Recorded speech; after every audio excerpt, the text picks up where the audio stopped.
مختصر نقل کرتے ہیں بخاری شریف انسانی کتاب الاحکام میں یہ حدیث ہے اس میں فرماتے ہیں کہ جو بھی اجتماعی کام امت کی اصلاح کی ہدایت کا فیصلوں کا جو کام کرتے ہیں قاضی عالم دائی ان میں 5 باتیں ہونا چاہیے.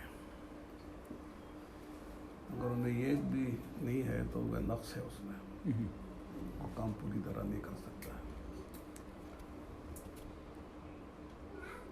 اس میں فرمایا پہلی بات ان یکون فہما سمجھداری سے کام کرنا چاہیے بے سمجھے نہیں چلنا چاہیے علی بصیرت ہونا چاہیے کہ ہم جو کر رہے ہیں وہ بالکل حق ہے سچ ہے. آدمی صرف تقلیداً نہیں کرنا چاہیے تقلید تو ہے ہی بس علی بصیرت ہونا چاہیے ورنہ آدمی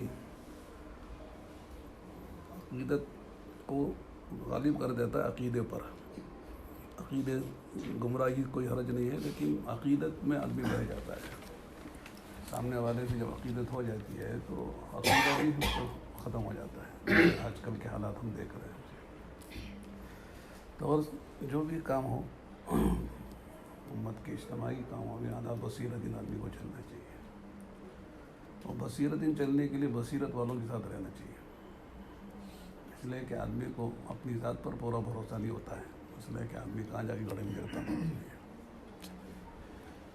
دوسری بات یہ ہے کہ عفیف ہونا چاہیے. عفیف کے معنی ہے کہ اپنے دین کے کام سے دنیا کا کوئی آدمی جو ہے مقصد پورا نہ کرے. دین برائے دین ہو دین کا کام دین ہی کے لیے ہو اللہ کے لیے ہو آخرت کے لیے ہو اور کوئی مفاد وابستہ نہ ہو. کچھ لوگ تو ہیں کہ جو دنیا بھرائے دنیا کا کام دنیا کے لیے کرتے ہیں. خیر ان کو دنیا مل جائے گی لیکن کچھ لوگ وہ ہیں بد نصیب جو دین کا کام دنیا کے لیے کرتے ہیں تو ان سے زیادہ بد نصیب ہے.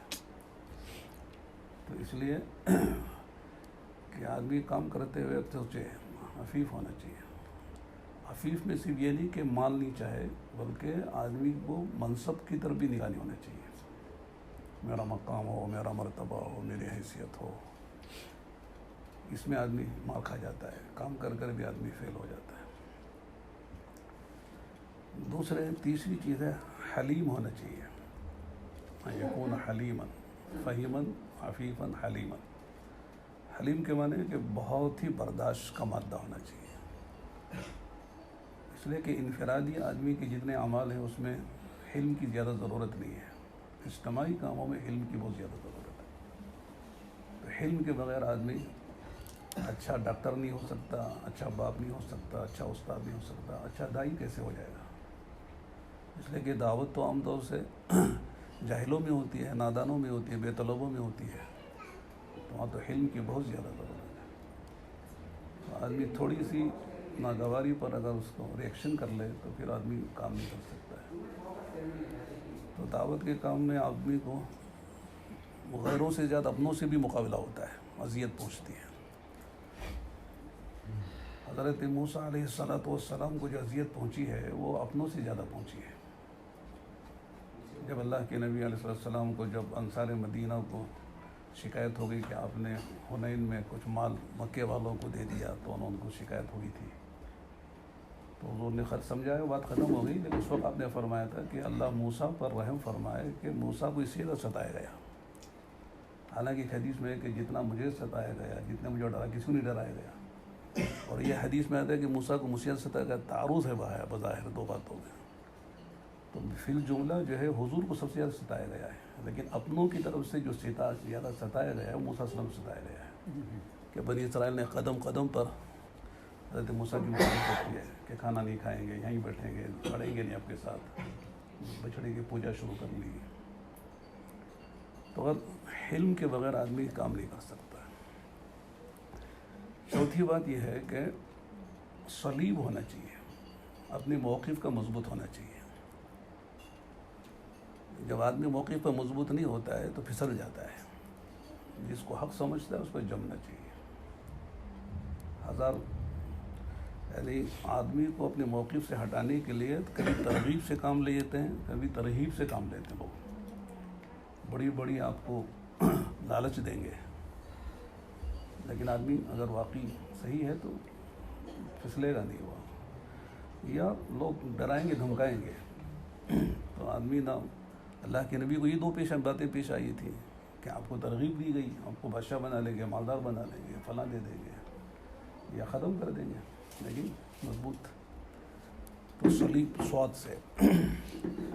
آخری بات یہ ہے کہ عالما سؤولا عن العلم، جو کام کر رہا ہے اسے جانتا ہو، لیکن جاننے پر آدمی کو قناعت نہ ہو، اپنے سے اوپر والوں سے پوچھتا رہے، اتنا بڑا عالم ہو جائے لیکن اس کو اپنے اوپر اعتماد پوری طرح نہیں ہونا چاہیے کہ میں جو سمجھ رہا ہوں، جو کہہ رہا ہوں وہ اس سے آگے کوئی بات نہیں، بلکہ اپنے سے فوق کل ذی علم علیم، ہر جاننے والے سے بڑھ کر جاننے والا ہے۔ جتنے لوگ پھسلے ہیں، گمراہ ہوئے ہیں، وہی لوگ ہیں جنہوں نے اپنے بڑوں سے رشتہ کاٹ لیا ہے، اور جو اپنے بڑوں سے جڑے رہے ان کی حفاظت ہو گئی۔ اب پوری تاریخ اٹھا کے دیکھیں، امت کو جن سے نقصان پہنچا ہے وہی لوگ ہیں جو اپنے ذات پر اعتماد کر کے اپنے بڑوں سے رشتہ کاٹ لیا ہے۔ بڑوں اپنا فہم، آخری فہم اعجاب بالنفس سے کہتے ہیں۔ تو اس لیے ہمارے کام میں اپنے بڑوں سے جڑے رہنا، پوچھتے رہنا، چلتے رہنا، اپنی منمانی نہیں کرنا، تب آدمی چلتا رہتا ہے، استقامت بھی نصیب ہوتی ہے، پھر آدمی ترقی بھی کرتا ہے، اور مخلص جب ہوتا ہے تو پھر وہ اس کے بہکنے کا خطرہ ہی نہیں رہتا، جہاں اخلاص ختم ہوتا ہے وہیں آدمی بہک جاتا ہے۔ مخلص کیا ہے؟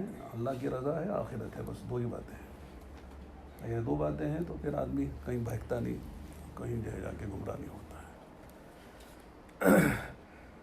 تو ماشاءاللہ آپ حضرات کی ایک ٹیم ہے، اللہ تعالیٰ کام لے رہے ہیں، اللہ تعالیٰ نظر بد سے بچائے، حفاظت فرمائے، اور ہر کام آپ مشورے سے کرتے ہیں، مشورے سے کرتے رہنا چاہیے۔ بعض لوگوں کی طرف سے اشکالات بھی ہوں گے، اس کو بھی سہنا پڑتا ہے، جھیلنا پڑتا ہے، دوسروں کی شکایت سے اپنوں کی شکایت بھاری پڑتی ہے، لیکن اس کو بھی جھیلتے رہنا، اس کو بھی سمجھتے رہنا، چلتے رہنا، بڑوں سے مشورہ کرتے رہنا، کہیں بھی اپنی ذات داخل نہیں ہونا، بلکہ جو بات سمجھ میں آئے تو بڑوں کے سامنے رکھ لینا، تو یہ ٹھیک ہے، ہم یہ سوچ رہے ہیں کہ ایسا کر رہے ہیں، جیسا کہ آپ لوگ کر رہے ہیں، تو انشاءاللہ اللہ کام لیں گے۔ اس بیماری میں مجھے یہ احساس ہوا کہ آدمی کام جو ہے وہ صحت کے ساتھ ہی کر سکتا ہے، اور کرنے کا زمانہ صحت ہی کا زمانہ ہے، ورنہ صحت نہیں ہے تو پھر آدمی نہ دین کا ہے نہ دنیا کا ہے۔ تو یہ اپنی صحت کو بھی غنیمت سمجھنا، صحت کی حفاظت کرنا، اور صحت کے بارے میں غافل نہیں رہنا، صحت بھی اللہ کی ایک امانت ہے۔ تو صلی اللہ تعالیٰ سے دعا کر کے اللہ تعالیٰ ہم سب کو، اللہ تعالیٰ جیسا کام لے رہے ہیں اللہ استقامت کے ساتھ چلاتے رہے، ہر طرح کے گمراہیوں سے، فکری گمراہیوں سے، عقائد کی گمراہیوں سے، اعمال کی نیتوں کی گمراہیوں سے اللہ ہم سب کی حفاظت فرمائے، اللہ موت تک اپنے بڑوں کے ساتھ چلاتا رہے، اور ہر طرح کی گمراہیوں سے اللہ حفاظت فرمائے۔ جزاک اللہ خیر۔